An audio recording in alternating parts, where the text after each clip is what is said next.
These Major League Baseball plays were so good, they got banned.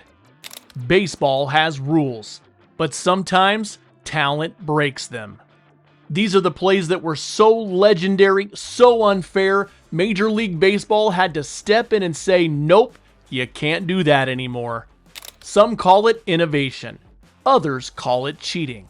But one thing's for sure, when you're so good they ban you, you've done something historic. Let's begin with a name every baseball fan knows. Jackie Robinson. But not for what you're thinking. Yes, he broke the color barrier. Yes, he was an icon. But Jackie also pulled off one of the sneakiest, most electrifying moves in Major League Baseball history. He stole home plate. Not once, not twice, 19 times. In today's Major League Baseball, most players are terrified of stealing home even once. Jackie did it so often, it became a legit strategy. And pitchers hated it. He'd take a huge lead off third, mess with the pitcher's rhythm. Then, boom. Gone. A blur of cleats and dust. It messed with the game. So what did Major League Baseball do? They didn't ban stealing home directly, but they made it much harder. Rule tweaks. Pitchers got more tools to hold runners. And coaches stopped teaching it.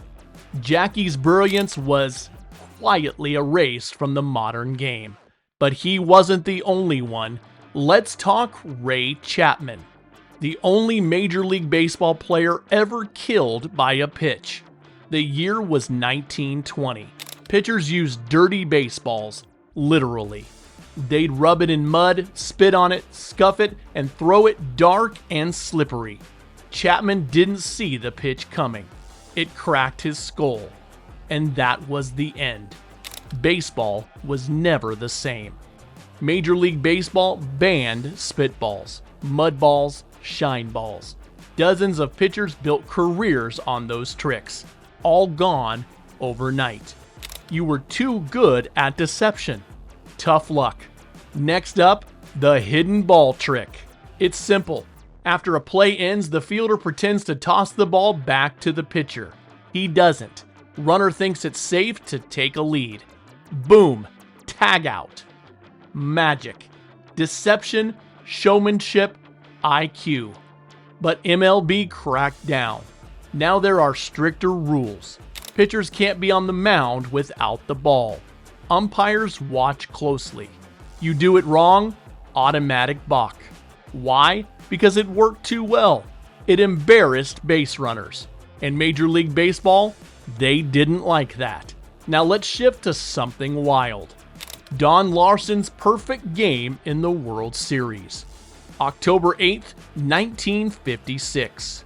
Yankees versus Dodgers. Larsen was unstoppable. 27 up, 27 down. Not one batter reached base. Flawless. But that wasn't the banned part. The reaction was. After that game, TV networks pushed Major League Baseball hard. More playoff games, more prime time, more pressure. It changed the game forever. And guess what? Major League Baseball quietly began tweaking the strike zone after. More offense, more home runs. Why? Because perfection is boring. No drama, no action. So what did Major League Baseball do? They didn't ban perfection, but they adjusted the game, made dominance harder. And speaking of dominance, let's talk about the shift. This one, controversial. For years, teams placed fielders wherever they wanted. All analytics, no tradition. Guys like Joey Gallo couldn't buy a hit. Ground balls that should have been singles. Snagged every time. Then came the 2020s. Major League Baseball said, enough. New rule in 2023, 2 infielders must stay on each side of second. Feet on the dirt, no more crazy shifts. Why? Because some hitters were being erased. Not by pitchers, by spreadsheets. And Major League Baseball couldn't sell it to fans. So the shift? Banned. Don't think it's just about defense. Sometimes hitters were too good. Way too good. Let's rewind to Barry Bonds. 73 home runs in 2001. Unreal. Pitchers walked him 232 times in 2004. Once with the bases loaded. Let that sink in. He was so feared, they gave up a run just to avoid pitching to him. Fans were split. Was it natural? Was it fair? Steroids or not, Bonds' eye at the plate was next level. So Major League Baseball adjusted. More drug testing, more bat regulations, and pitchers were allowed to pitch more inside. They didn't say we're banning Barry Bonds, but they made sure there'd never be another one like him. And it wasn't just him. Let's talk about Rickey Henderson, the greatest leadoff hitter ever, and the greatest base stealer. 1,406 stolen bases. That record, untouchable. Why? Because Major League Baseball changed the rules. They shortened the base paths in 2023, added bigger bases. More steals, right? Yes, but here's the twist. They also limited pickoff attempts. Pitchers can only throw to first base twice per batter. So if you fail twice, the runner knows the third one better work, or it's a balk. So now, speedsters have a green light. But in Henderson's day, he didn't need help. He earned every steal. And he did it with rules that punished him. But then there's pitching dominance. You know who was too good? Bob Gibson. 1968. He posted a 1.12 ERA. That's not just good, it's alien. Hitters couldn't touch him. Major League Baseball panicked. They lowered the mound the very next year from 15 inches to 10. More offense, more excitement. Translation, Bob Gibson's greatness banned by a bulldozer. And it didn't stop there. Gaylord Perry comes to mind. Hall of Famer, also known for spitballs. He denied it, winked, smirked. Opponents knew, everyone knew. He loaded the ball, changed the spin. And batters, helpless. Major League Baseball cracked down in 1973. Strict bans, suspensions, but Perry, he was the reason for the rule. Too crafty, too effective, too illegal. Let's go modern now. Remember Trevor Bauer? Spin rate king. His fastball moved like it had a steering wheel. Turns out, it did. Sticky stuff. Pine tar. Spider tack. Rosin sunscreen mix. Pitchers everywhere used it. Bauer just talked about it. Too openly. Major League Baseball couldn't ignore it. And in 2021, they banned it all. Mid-season glove checks. Umpires feeling pitchers up on the mound. It looked ridiculous, but it was the only way to stop the madness. And guess what? Spin rates dropped.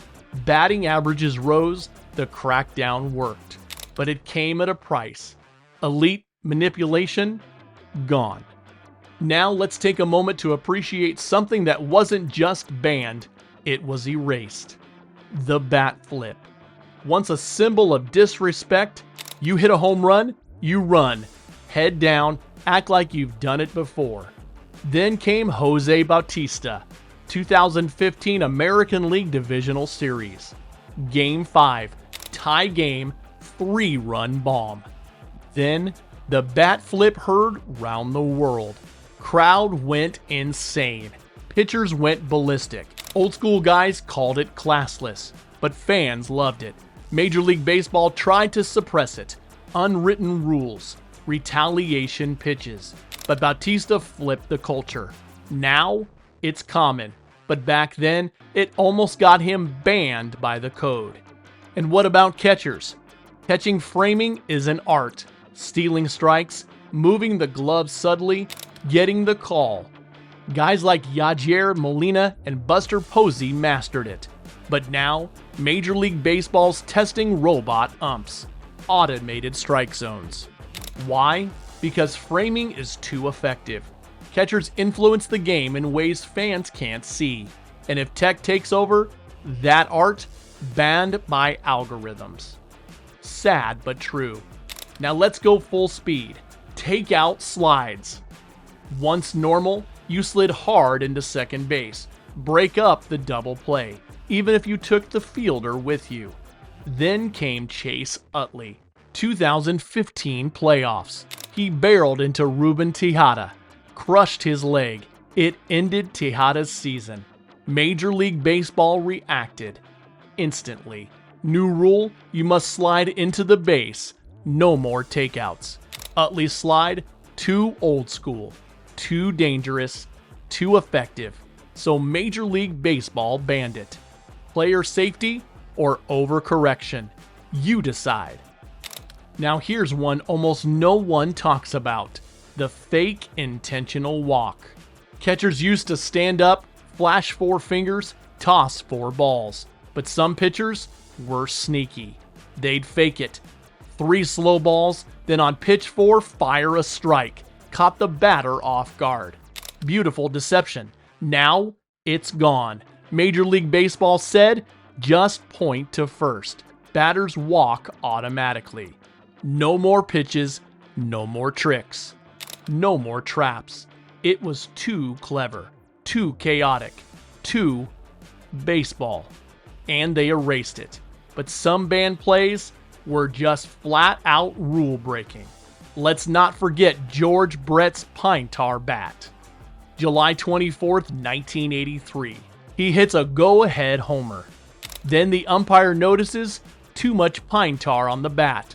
Homer nullified. Brett explodes. Charges the ump like a madman. One of the most iconic meltdowns ever. Major League Baseball reviewed it. They actually reversed the decision later. Let the homer stand. But they tightened bat rules going forward. Pine tar, limited.